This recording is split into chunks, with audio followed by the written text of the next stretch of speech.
Create a testimonial. In this lesson, I want to show you how to better use the type tool to create a simple testimonial.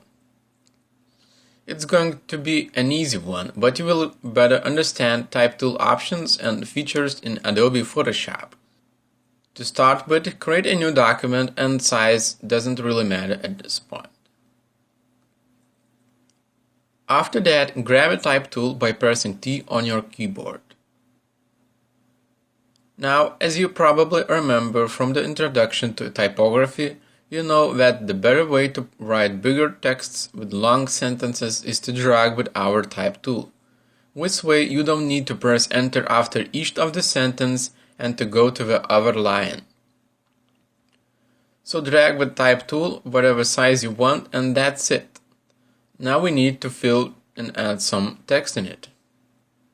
And I have already copied some lorem ipsum text, which is basically the dummy text which doesn't mean anything at all. As you can see, all the text aligned perfectly and how we want it. And the last thing we probably need to add is the author of this testimonial and its occupation. Grab a type tool and write down who was the author of this amazing testimonial and where he works and what company he has. Very interesting and testimonial indeed. Well, after that we can edit our texts. For actual testimonial, select Letter Shift, which is my personal favorite.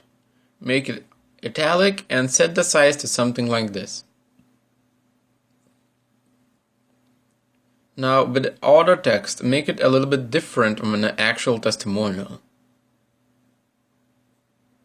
And for occupations, make something like this. Looks great.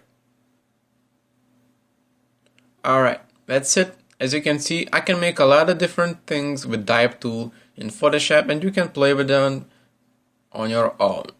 Thank you for staying with me, and I hope that I will see you in the next lesson.